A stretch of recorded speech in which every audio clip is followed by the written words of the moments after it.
बच्चों आज हम सीखेंगे एक्सरसाइज नंबर 2। एक्सरसाइज नंबर 2 में और 1 में क्या डिफरेंस है वो समझ लो पहले। वो जरूरी ज्यादा है। पहली वाली एक्सरसाइज में हमने केवल सीएफ निकालना सीखा है। एक्सरसाइज नंबर 2 में हम पीआई भी निकालेंगे। अब उसका कारण क्या है कि उसमें हमने सीएफ ही क्यों निकाला, इसमें पीआई क्यों निकाल रहे हैं। एक्सरसाइज 1 में राइट साइड में सभी में क्या था, 0 था, इसलिए हमें पीआई निकालने की आवश्यकता नहीं पड़ी। लेकिन एक्सरसाइज नंबर 2 में राइट साइड में कोई ना कोई फंक्शन बैठा है तो हमें इसका पीआई भी निकालना पड़ेगा। एक बार चेक कर लेना, एग्जाम्पल नंबर 11 पेज नंबर 97 पर 18 में 5 नंबर का हुआ है। ठीक है, ऐसा नोट देख लेना है अपनी बुक में। तो पीआई निकालने के सबसे पहला केस समझो। पीआई का मतलब मैंने क्या बताया था, पर्टिकुलर इंटीग्रल। अब इस पर्टिकुलर इंटीग्रल का मतलब क्या बताया था, एक ऐसा सॉल्यूशन जो आर्बिट्ररी कांस्टेंट को नहीं रखता हो उसको हम बोलते क्या है, पर्टिकुलर इंटीग्रल बोलते हैं। पहले केस में क्या है, यदि आपका राइट साइड में e की पावर ax की फॉर्म में कोई भी हो फंक्शन हो तो उसका हम पीआई कैसे निकालते हैं। ठीक है, अब क्या करना है, x का जो भी कोफिशिएंट है, यहाँ पर x का कोफिशिएंट क्या है, a है। इस a को हमें d के स्थान रखना है, केवल d के स्थान रखना है, ये रख दिया। लेकिन एक कंडीशन है, रखने पर फंक्शन की वैल्यू 0 ना हो। जैसे भी आप रखेंगे x के कोफिशिएंट a को d के स्थान पर रखेंगे, रखने पर वो नॉट इक्वल टू क्या हो, 0। क्योंकि यदि 0 हो गया, आप खुद ही सोचने वाली बात है, यदि 0 हो गया तो पूरे फंक्शन की वैल्यू क्या बन जाएगी, इन्फिनिटी बन जाएगी। और इन्फिनिटी किसी भी डिफरेंशियल इक्वेशन का कोई सॉल्यूशन नहीं होता है। ठीक है, तो पहला केस क्या है, डी के स्थान पर हमें एक्स के कोफिशिएंट को रखना है, सिंपल। तो सबसे पहले इसे डी की फॉर्म बनाते हैं। एक बात याद रखनी है आपको, डी अपॉन डी एक्स का मतलब होता है कैपिटल डी। इस प्रकार हम लिख सकते हैं। इस पूरे चैप्टर में डी अपॉन डी एक्स के स्थान पर हम कैपिटल डी रखेंगे। तो पहले इसे स्टैंडर्ड फॉर्म बना लो, डी स्क्वायर जो कि पावर 2 है माइनस 2 के डी प्लस के स्क्वायर, वाई वाई और वाई सब में से ले लिया हमने कॉमन, इक्वल ई की पावर एक्स। ठीक है, अब पहले में क्या निकालना है, उसका ऑक्सिलरी बनानी है, द ऑक्सिलरी इक्वेशन इज। ये चीज मैंने आपको इसकी एक्सरसाइज नंबर 1 में सिखाई है, ऑक्सिलरी कैसे बनाते हैं। डी के स्थान पर आप एम रख दो और वाई के स्थान पर 1 रख दो और इक्वल लगा दो 0। डी के स्थान पर दो एम, 2km प्लस के स्क्वायर इक्वल क्या 0। इसके सिंपली फैक्टर कर दो, ये हो जाएगा m माइनस के का होल स्क्वायर इक्वल क्या 0। यहां से m की वैल्यू क्या आ गई, k कॉमा k आ गई। अब इसमें लगा दो केस नंबर 2। सीएफ वाले चैप्टर में जब सीएफ पढ़ाया था उसमें मैंने बताया था जब दो रूट एक जैसे आ जाएं तो सीएफ निकालने का फॉर्मूला क्या होता है। तो सीएफ आएगा c1 प्लस c2x इंटू ई की पावर क्या kx। ये सीएफ निकालने का फॉर्मूला था। यहां तो मैंने पीछे वाले चैप्टर में आपको एक्सरसाइज में समझा दिया है।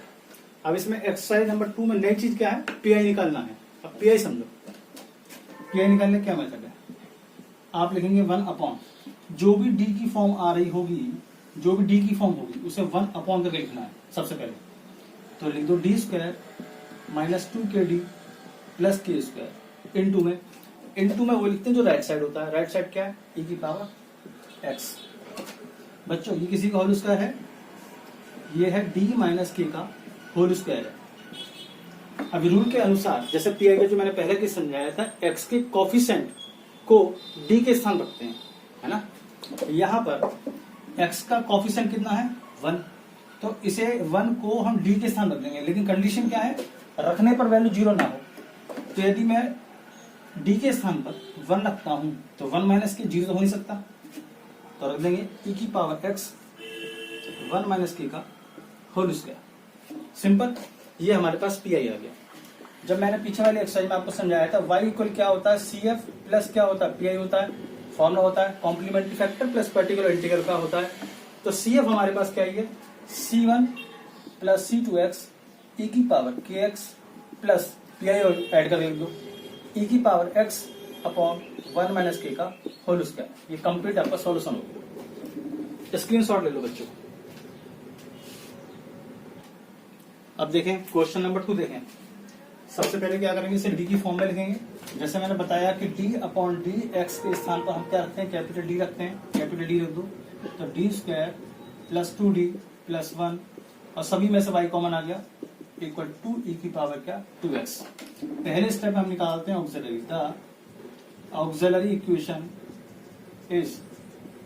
इसके ऑक्सिलरी क्या बनेगी बच्चों, m square plus 2m plus 1 equal 0, ये बन गया m प्लस 1 का होल स्क्वायर बन गया। यहां से m की वैल्यू आ गई -1, -1। अब आप देख सकते हैं दो रूट एक जैसे आ रहे हैं, है ना। जब दो रूट एक जैसे आते हैं तो CF निकालने का फॉर्मूला अभी से पीछे वाले क्वेश्चन में भी लगाया था, C1 C2x e की पावर कितना -1x, ये हमारे पास CF आ गया। अब निकालते हैं इसका PI का रूल क्या है? PI का रूल है कि 1 अपॉन जो भी D की फॉर्म बनती है उस D की फॉर्म को हम यहाँ लिख देते हैं, तो यानी कि d² plus 2d plus 1 into में राइट साइड लिखते हैं। राइट साइड जो है हमारे पास क्या है 2e की पावर 2x। देखो यहाँ पर कांस्टेंट से हमें कोई लेना देना नहीं है, ना ही कांस्टेंट का PI निकलता है, इसलिए कांस्टेंट को हम निकाल लेंगे बाहर, ठीक है। तो 2 आगे बाहर, अब ये बन जाएगा होल स्क्वायर d प्लस 1 का होल स्क्वायर बन जाएगा, d प्लस 1 का होल स्क्वायर इंटू e की पावर 2x। रूल क्या बताया था यहाँ पे PI निकालने? रूल आपको लिखा हुआ है सामने कि x के कॉफिशिएंट को d के स्थान रखना है। तो यहाँ पर x का कॉफिशिएंट कितना है 2, इस 2 को रख दो d के स्थान पर, लेकिन कंडीशन क्या है? रखने पर वैल्यू 0 ना हो, कंडीशन ये है। तो जब यहाँ 2 रखेंगे तो 2 प्लस 1 3 नॉट इक्वल टू 0, तो रख सकते हैं हम। तो 2e की पावर 2x अपॉन 2 प्लस 1 का होल स्क्वायर, तो 2e की पावर 2x अपॉन 2 प्लस 1 3 का स्क्वायर 9, ये हमारे पास PI आ गया। और y को हमने समझाया आपको CF प्लस PI होता है, तो CF हमारे पास है C1 प्लस C2x e की power -x plus PI 2/9 e की पावर 2x। स्क्रीनशॉट ले लो बच्चों।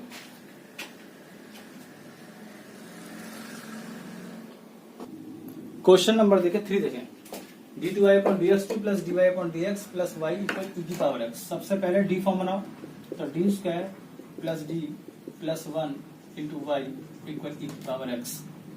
द ऑक्सिलरी इक्वेशन इज, तो d के स्थान पे m रख देंगे, m² plus m plus 1 equal का 0। अब इसके सिंपल फैक्टर तो हो नहीं सकते, तो इसीलिए इसमें फॉर्मूला लगा दो, d फॉर्मूला लगा दो, जिसे सीधा ढांचा बोलते हैं। m equal -1 plus minus 1² 4ac upon 2 into a। ये फॉर्मूला आपने पढ़ा होगा ना, -b plus minus √b² minus 4ac upon 2a वाला फॉर्मूला यूज किया इसमें। तो प्लस माइनस यहाँ पर कितना आ गया, माइनस का 3 आ गया बच्चों, अपॉन 2। माइनस का स्क्वायर रूट तो निकाल नहीं सकते, इसलिए क्या बन जाएगा, कॉम्प्लेक्स नंबर बन जाएगा। आप लोगों ने पढ़ा है -1 का अंडर रूट जो होता है वो आयोटा होता है ना, अपॉन 2। इस 2 को अलग अलग ब्रेक कर दो, -1/2 √3/2 सॉरी प्लस माइनस √3/2 इंटू आई। ये m की वैल्यू आ गई।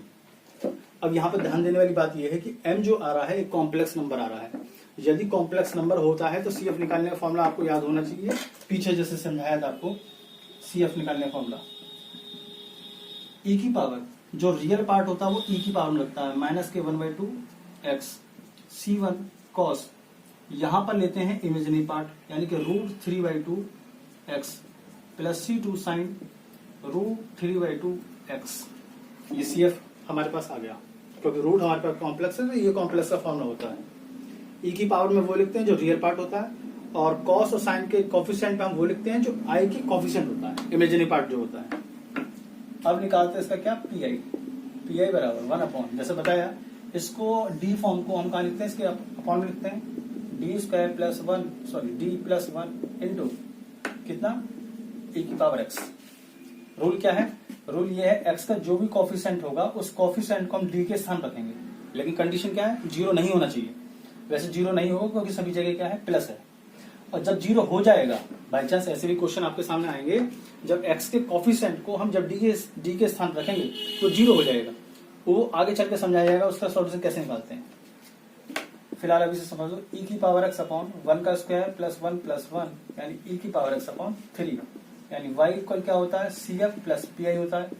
CF हमारे पास आ चुका है, e की power -1/2x C1 cos √3/2x C2 sin √3/2x plus PI e की पावर x अपॉन 3। स्क्रीनशॉट ले लीजिए बच्चों।